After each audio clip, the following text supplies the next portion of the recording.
I'm back. Now, this Saturday, Ireland are going to take on their toughest challenge yet in the Nations Championship. They are going head-to-head with New Zealand. Here to give us a preview of what we can expect this Saturday is former Ireland rugby player, Rob Kearney. I said that really Kerry, didn't I? Gave it the Kerry. I'm just trying to rub it in now a little bit, aren't Sorry you? about to say. We were just saying off here, commiserations to Louth. She really went for the Kerry I really went for the Kerry didn't she? accent there now. It's good though. Kind of forgot who I was talking to, but you must have been very proud though. I am, yeah. They were brilliant. And I was a proper bandwagoner. I was there in Croke Park at the weekend in my fancy seats with my Louth jersey on. Do you know what? They had an unbelievable year. They were really good. I was disappointed for them, not because of the result, but just the manner of it. And, you know, it's as poorly as they've probably played all year. And it wasn't a true reflection on how good they've been. But credit to Mayo. They played very well, and will they do it? But I think some people might forget that, you know, you played on the Louth Miners. Like, you know, you have a GAA background, absolutely. So you're allowed to be there in your fancy seats, it's all good. But when you're saying that now, you're looking at me at Mayo, and you're avoiding her eyes. Who do you think's going to win? I'm not sure you want to ask that question. I do want to ask that question. I think Kerry are a better team. Oh, you think? Yeah, I do. You do think Kerry are a different level this year. Clifford is, you know, even just watching Messi last night, there is similar universes in terms of the impact they have on a game.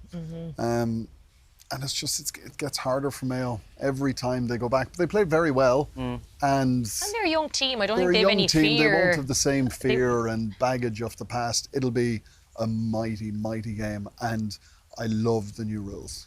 I think it's just... Yeah, it has improved the game immensely. The game is a different product but altogether. It's brought spectators back in. Like, it has really brought the casual viewer back in to football, because hurling was really just taking over that whole space. Exactly, yeah. And even now, you know, with the presence of online social media and stuff, it's hilarious seeing people who aren't from Ireland watch this game, and they're like, oh my God, this is the best thing I've ever watched. Clip of Clifford has got, I want to say it's nearly well over 30 million views now, and it's going everywhere. And it wasn't even a good penalty. But he got the rebound. He got the rebound. Look at you, old Clifford. So what was it now when you were playing for Louth Miners that made you switch over to the rugby? Was it that you get paid? Was it? Well, it helps. It does. No, I loved Gaelic football. But rugby was always sort of my first true love. And then I went away to boarding school, which was predominantly rugby, and then played more of it when I went to college. So it was, and the fact that it was professional too, you know, it does help. Of course it does. Yeah. But speaking of rugby, I suppose, look, we're looking ahead to the weekend, New Zealand, big test. Eden Park, New Zealand haven't lost there since 1994, is it? Yes. 52 test streak win, like in terms of wins and draws. Yeah. And then also, I suppose, Ireland are coming in, set pieces don't exactly look the best in terms of numbers. I was even the Japan game at the weekend, I think, was it 14 out of 18? That's 78%, but most of the teams are at 90. So how are you feeling? It's good analysis from you. Lads, I know. Yeah, did you do Kerry all that women, last we night? know our stuff. Hey, she knows her stuff now, don't you? I'm not trying to say. Don't you turn this. I'm gonna turn it into a gender war if you want, Kearney. Here we go. So, but what do you like? Honestly, the kickoffs have not been good from Ireland. It's more the scrum and line-out, to Okay. be honest. Some of the kickoffs haven't been great.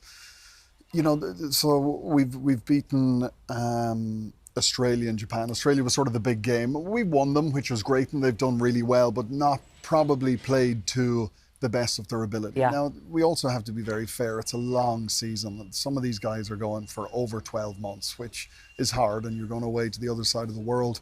But as you say, Eden Park, they haven't lost in 52 games, 30 odd years. If there's one occasion that's going to get you up for it, you know, this is it. And we saw from this team when they played in London back during the Six Nations, they have amazing performances in them, and they can pull it out of the bag. Yeah. And I'm really hoping that this weekend is another one of those. Because you are one of the select few of Irish players that has beaten the All Blacks, you know, in 2016, which I love when you remind Tommy Bowe of that when you're sitting here going, did you beat the... You remind Tommy Bowe. I never do that to Tommy Bowe. But when you're going in, because let's be honest, psychologically, the All Blacks are a different level in a mind game. So what way are the players going into this?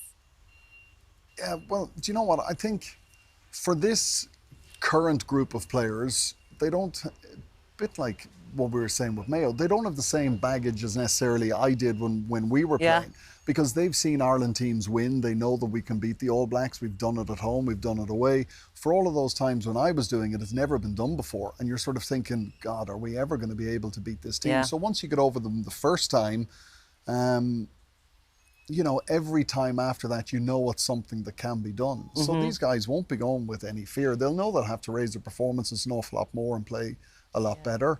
But they will have a huge amount of belief within them. Yeah, because I was reading an article on this. There's a journalist who's over there at the minute, and he said, like, New Zealand do see Ireland as like a threat now, whereas years ago they wouldn't have. Because I remember New Zealand used to come for tests, like, you just expected to get slaughtered, and they probably never took us that seriously. But because of the times that we have beat them now, like he said, the energy there is that they're confident, obviously, as always, but they're expecting a fight. Like, and I think on the big occasions we can bring it out. But what do we need to get right? Yeah, exactly. You're right. They never respected us really or feared us until we actually got over the line. What do we need to get right?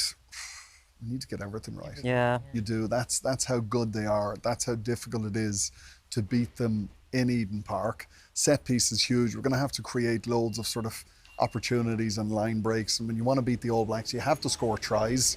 So we're going to have to try and be a little bit expansive in terms of how we attack them. As a new competition, this Nations Championship wasn't there when you were playing. What are you making of it? I love it. I really love it. Yeah, it's intense.